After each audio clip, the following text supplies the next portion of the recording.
Салам мекендештер, арбаңыздар, урматтуу мекендештер. Россия Федерациясында көптөгөн массалык маалымат каражаттары бар. Ошолор болсо бизден кээде интервью алып турат. Бүгүн болсо РБК телеканалына интервью бердим. Ошо миграция жаатында болуп аткан өзгөрүлүш боюнча кыскача маек болду. Ошо маекти 5 мүнөт убактыңызды бөлүп туруп көрүп коюңуздар. Менин оюмча кызыктуу болот. Саламатта болуңуздар. Заинтересованы в том, чтобы именно нелегальных приезжающих было меньше? К большому сожалению, по причине работодателей они становятся нелегалами. Собственники квартиры не хотят ставить на миграционный учет. Таких нужно амнистировать и дать возможность дальше легально работать и приносить пользу и Российской Федерации, и своей родине. Что касательно граждан Кыргызстана и вашей статистики. Статистика ваша немножко неверная. Граждане Кыргызстана не являются, не считаются трудовыми мигрантами. Нелегальных мигрантов в России будут стимулировать для отъезда из страны. Реестр контролируемых лиц появится уже в 2025 году. В него будут включать тех, чьи документы на пребывание в России истекли или были аннулированы. Или тех гостей, которые совершили административные правонарушения и теперь подлежат высылке. Они, кстати, вот и озвучили очень интересные данные. Согласно собранной статистике, сейчас на территории России находится до 630 тысяч нелегальных мигрантов. Почему мы именно сейчас заговорили о реестре иммигрантах? Напомним, 2 месяца назад Госдума приняла законопроект, ужесточающий режим пребывания приезжих специалистов. Президент подписал документ 8 августа, а в силу он вступает с 5 февраля. Помимо новых правил высылки, закон как раз предусматривает создание того самого реестра контролируемых лиц. Мигрантам из этого списка вернуться на работу в Россию можно будет только с очень серьезными ограничениями. Но правила создания реестра, как мы и сказали, обсуждаются. Но уже вскрылись некоторые проблемы. Проблема номер 1 – это заметное число нелегалов. Как заявили сотрудники Минцифры, одномоментного внесения в базы всех 630 тысяч нелегалов не выдержит ни одна IT-инфраструктура. Сократить число предлагают с помощью проведения амнистии, то есть тех мигрантов, которые провинились на территории России, незначительно. Сколько же всего мигрантов в России? Тут все зависит от метода подсчета. По данным ФСБ, служба учитывает всех иностранцев, пересекающих границу с целью работы. Только за первый квартал 2023 года приезжих стало больше на 1 300 000 человек. Росстат составил портрет типичного мигранта. Вот как он выглядит. Более половины приезжих – это мужчины трудоспособного возраста. Среднестатистическому мигранту 20-24 года. Наибольшая часть приезжих – выходцы из Таджикистана и Киргизии. Как правило, типичный мигрант состоит в браке, вообще считает семью ценностью номер 1 для себя. Основная часть мигрантов окончили школу, дальше учиться не стали. Поэтому, как отмечают эксперты, для работодателя, который нуждается в высококвалифицированных кадрах, они особого интереса не представляют. В каких сферах без российского паспорта запрещено работать в некоторых регионах? Прежде всего, это касается логистики, такси, общественный транспорт, перевозка грузов. В некоторых субъектах путь мигрантам закрыт в общепит, не устроиться в ресторан или кафе. Ограничения затрагивают также торговлю, гостиничный бизнес, образование и даже здравоохранение, несмотря на нехватку медперсонала и врачей в стране, о чем заявлял Минздрав.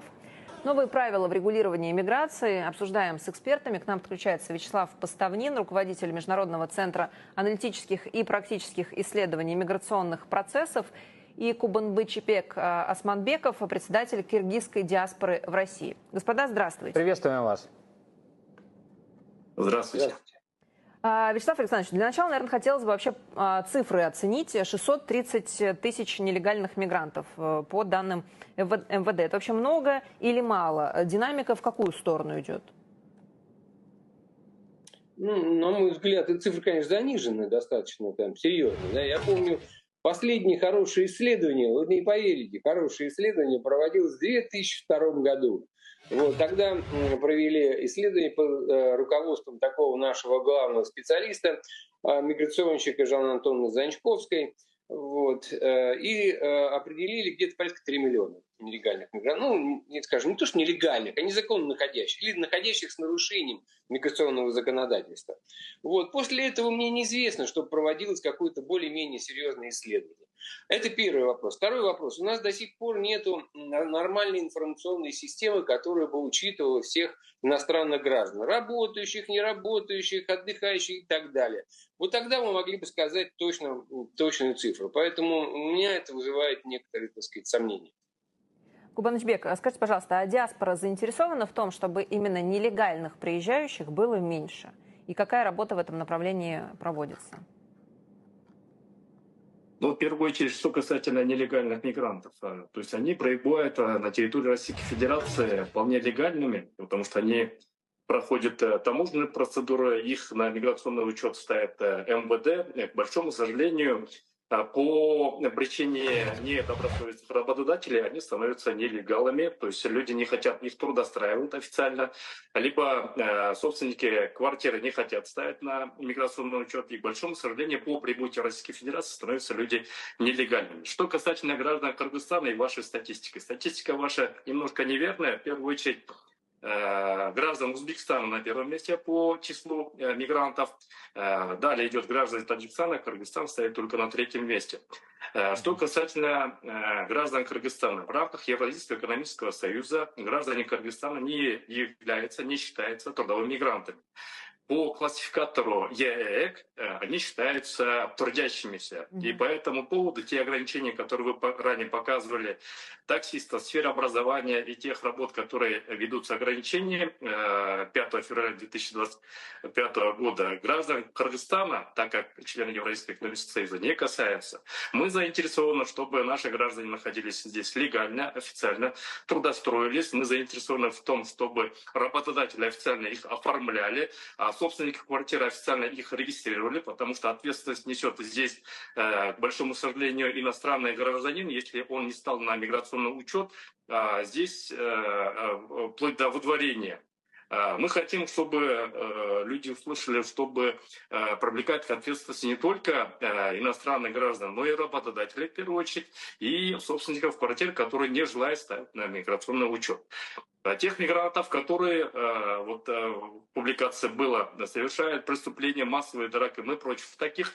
Пускай они идут на родину, пускай они творят такие беспорядки у себя на родине. Лучше бы, чтобы они вообще такие беспорядки не творили совершенно Конечно. нигде. Вячеслав Александрович, ну вот мне кажется, что да, немножко у нас получается, что всех нелегальных мигрантов смешали в одну кучу, и нет совершенно разграничений. Где-то человек сам оказался в трудной ситуации, да, ему нужна, наоборот, помощь, если его там работодатели обманули. А где-то человек действительно совершил преступление, после чего, конечно, его должна ждать неминуемая депортация. Вот с появлением реестра контролируемых лиц, что изменится? Будет ли какая-то определенная градация?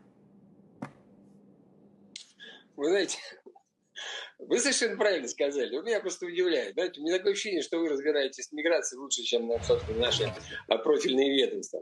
Вот, смотрите, мы никак не хотим сделать условия для мигрантов, которые позволяли бы им легально трудиться, легально находиться здесь, на территории Российской Федерации. Абсолютно правильно мой коллега сказал. Даже начнем с того, что да, узбеков больше, чем, скажем, всех остальных. Почему у нас статистики совсем по-другому? Это вызывает недоверие к статистике.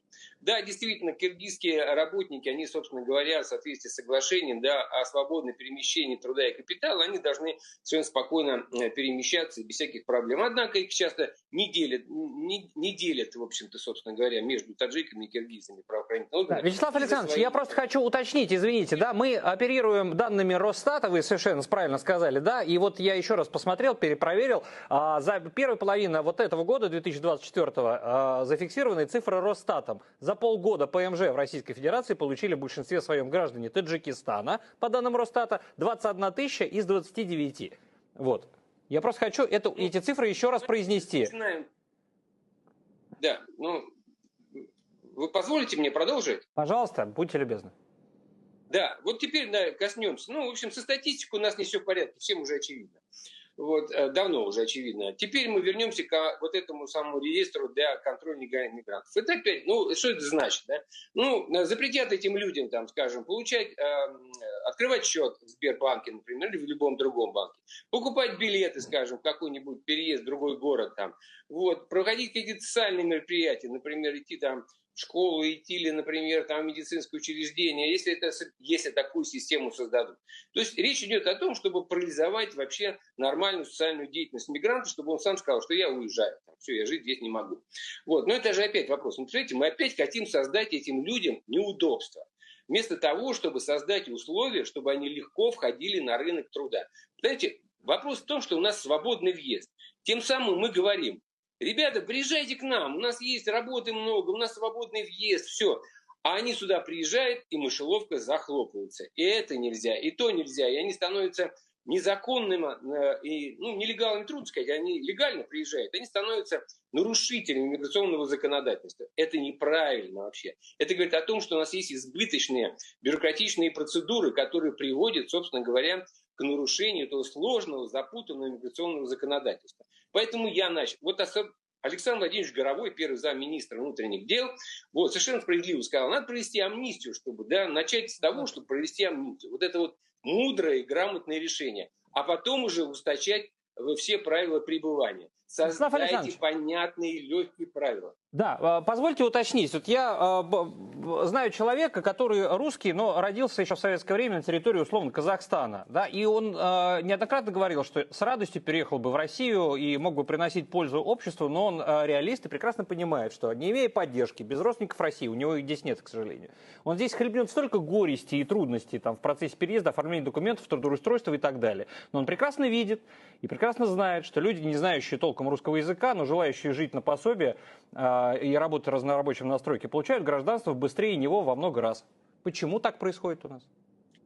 Вот, это проблема, да. Вот удивительное наше государство. Мы говорим о русском мире, мы защищаем русских везде. И вот эта проблема, она действительно существует. Приезжает русский, и он для наших правоохранительных органов, там, или, по крайней мере, профильных ведомств, точно такой же иностранец. Да. Пусть он русский, но он будет точно такими же правами, как гражданин Кыргызстана, Таджикистана, Узбекистана. Это нонсенс.